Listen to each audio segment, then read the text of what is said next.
À la une de l'actualité, les étudiants sont de retour dans les Restos U. Depuis aujourd'hui, ils peuvent prendre leur repas sur place en respectant bien sûr les règles sanitaires, 2 mètres de distance, des couverts jetables, mais un repas qui peut être pris au chaud et un moment de convivialité qui manquait à beaucoup.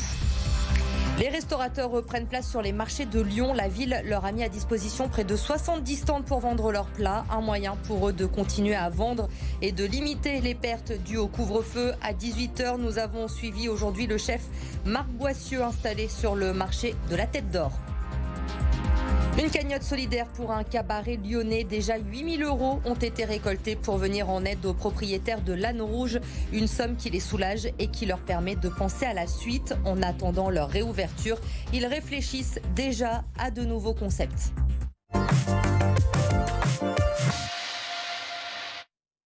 Retrouvez un peu de convivialité et des moments de partage. Depuis ce midi, les Restos U lyonnais accueillent de nouveau les étudiants. Fini les repas à emporter. Ils peuvent désormais déjeuner à table, mais dans le respect, bien sûr, des règles sanitaires. Hugo Frances.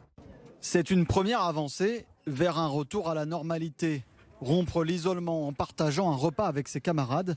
Pour Émine, en première année de master, c'est un soulagement dans une période difficile. Je suis assez euphorique et je trouve ça assez étrange de voir plein de gens. Je salue grave la démarche en fait.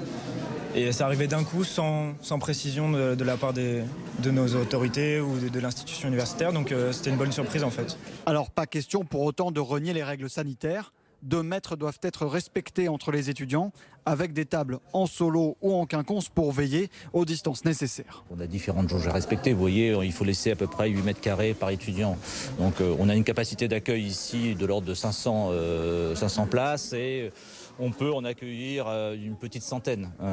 Donc il va falloir un roulement. C'est le premier jour, c'est le jour d'ouverture. Des étudiants satisfaits de cette mesure, mais qui attendent encore un peu plus. Je dirais qu'on a légèrement entrouvert la porte de quelques millimètres et que ça a le mérite d'être mieux que rien. Et je crois que ce qui pénalise le plus les étudiants, c'est non seulement leurs conditions, on va dire, matérielles de travail, d'études et de vie, mais aussi cette incertitude permanente où on ne sait pas trop où on va, on ne sait pas trop à quelle sauce on va être mangé. Et je crois que l'incertitude et le doute, c'est ce qui affecte le plus le moral des étudiants. Prochaine étape pour les étudiants lyonnais, la reprise partielle des cours en présentiel dès le 22 février. Et en cette période de vacances scolaires, certains en profitent pour rattraper leur retard grâce au dispositif École ouverte. Un moyen de renforcer les fondamentaux pour les collégiens. Au programme de ces 3 jours, ateliers de français, de mathématiques, mais aussi de codage informatique et de développement des compétences numériques. Et cette année, ce dispositif rencontre un grand succès, notamment au collège Pierre Valdo à Vaux-en-Velin. Ce sont des activités ludiques qui permettent à l'élève de coder des jeux, tout en exploitant des compétences vues en classe. Donc des jeux souvent sont reliés avec des mathématiques. Donc on fait des maths discrètement en créant des jeux.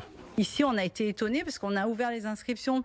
Le montage s'est fait très rapidement là. Et en une semaine, on a eu 42 élèves inscrits qui viennent travailler les mathématiques, le français, voilà, le numérique. Donc, il y a aussi des jeux l'après-midi qui sont proposés.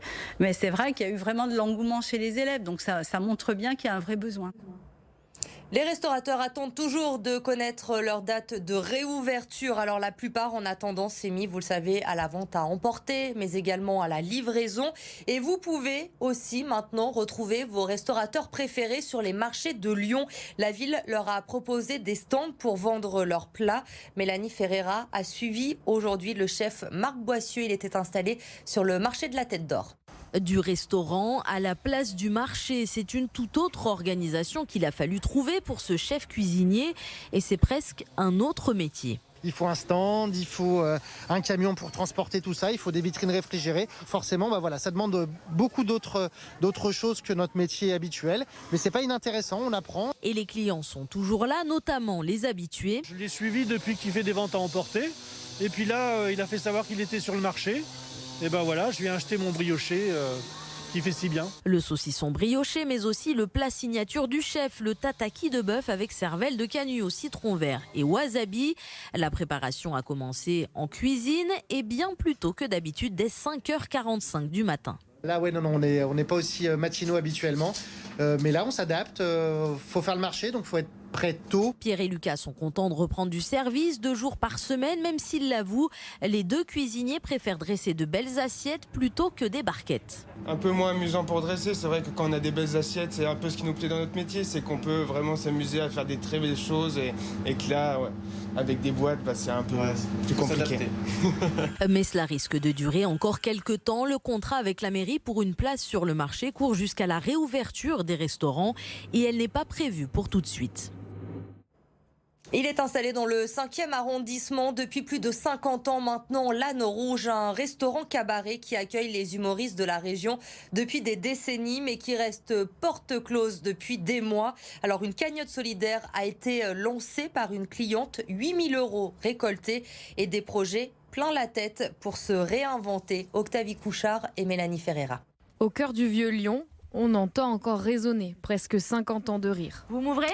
Les gérants nous ouvrent les portes de ce cabaret-restaurant, le sourire aux lèvres, malgré bien des tracas depuis la fermeture. On a dû en faire 7 ou 8 de dossiers et à chaque fois ils ont été rejetés. En fait, on est toujours trop restaurant donc pour les théâtres et trop théâtre pour les restaurants, ce qui fait qu'il y a des aides spécifiques pour les théâtres, il y a des aides spécifiques pour les restaurants et nous on rentre pas dans les cases. Et les soucis ne s'arrêtent pas là. Le coup dur de plus, oui, c'est d'avoir demandé un mois de loyer gratuit et en fait ça a réveillé donc la régie qui s'est aperçue qu'ils n'avaient pas fait la révision du loyer depuis la date où on avait pris, c'était en août 2017 et donc ils nous réclament au-delà d'augmenter le loyer à peu près de 55%, ils nous réclament 14 000 € d'arriérés. Le prêt garanti par l'État leur a permis d'avoir une petite trésorerie. Mais la plus belle des nouvelles pour l'Âne Rouge, c'est cette cagnotte en ligne par amour de la culture d'une amie des gérants. Cet élan de générosité nous a vraiment surpris parce que on voit qu'on a beaucoup de personnes qui tiennent à l'Âne Rouge et qui veulent que le cabaret continue. 8 000 € sont déjà dans la cagnotte, une somme qui donne des idées pour la reprise. Nous allons créer la Ligue des champions du rire. 32 candidats et par tirage au sort, on gardera un vainqueur. Avant tout ça, les gérants préparent déjà la salle pour respecter les distances sanitaires. La jauge sera aussi réduite. Il n'y a plus qu'à. On n'a plus qu'à attendre le signal et puis on y va. Les clients vont arriver. Ouais, une soirée tard par contre. Oui. Attention, après le nord de la France, la vague de froid arrive chez nous en fin de semaine. Le département du Rhône est placé en vigilance jaune, neige et verglas. Les températures qui devraient baisser dès demain et il va faire froid au moins jusqu'à la fin de la semaine.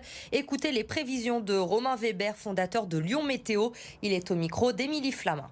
Le froid va descendre jusque sur la région Rhône-Alpes et vendredi on va être au cœur du conflit de masse d'air avec une perturbation qui va arriver sur de l'air froid et il se pourrait qu'on ait un épisode neigeux assez conséquent sur la région, donc ça reste à confirmer à l'heure actuelle. Il y a certains modèles qui envisagent plutôt de la pluie verglaçante et d'autres des chutes de neige. Puis après pour samedi et dimanche matin on devrait avoir de fortes gelées, des températures comprises entre -8 et -5 degrés, localement -10 degrés si les sols sont enneigés et que le ciel se dégage. Et on retrouve Corentin Marabeuf pour terminer ce journal ce soir. Corentin, vous nous proposez des idées pour nous occuper pendant ces vacances scolaires avec le contexte sanitaire. C'est pas toujours simple. Alors tout à l'heure, nous étions dans les monts du Lyonnais avec vous. On revient sur Lyon pour des idées balades. Exactement, on reste à Lyon avec 4 balades thématiques. Elodie, c'est Lyon City Trek qui vous propose différents parcours dans la ville. Premier parcours sous le signe du patrimoine entre les fameuses Traboules et le Vieux-Lyon. Et si vous êtes plutôt architecture contemporaine, optez pour le quartier de la Confluence. Il y en a pour tous les goûts. Deuxième parcours, plus d'actualité, plus vert. Vous avez le choix entre les jardins urbains du 5e arrondissement ou encore les pentes vertes de la Croix-Rousse et aussi une balade sensible sous le thème de la marche entre Rhône et Saône. Et si vous préférez en apprendre davantage sur la gastronomie lyonnaise, c'est possible dans le Vieux-Lyon. Mais en revanche, pas possible de se restaurer. Crise sanitaire oblige. Et si vous êtes plus sport, partez à l'assaut des pentes de la Croix-Rousse ou de Fourvière. Les groupes sont limités à 6 personnes et les balades durent entre 2 heures et la journée. Un bol d'air frais et de nombreuses anecdotes sur notre ville au rendez-vous.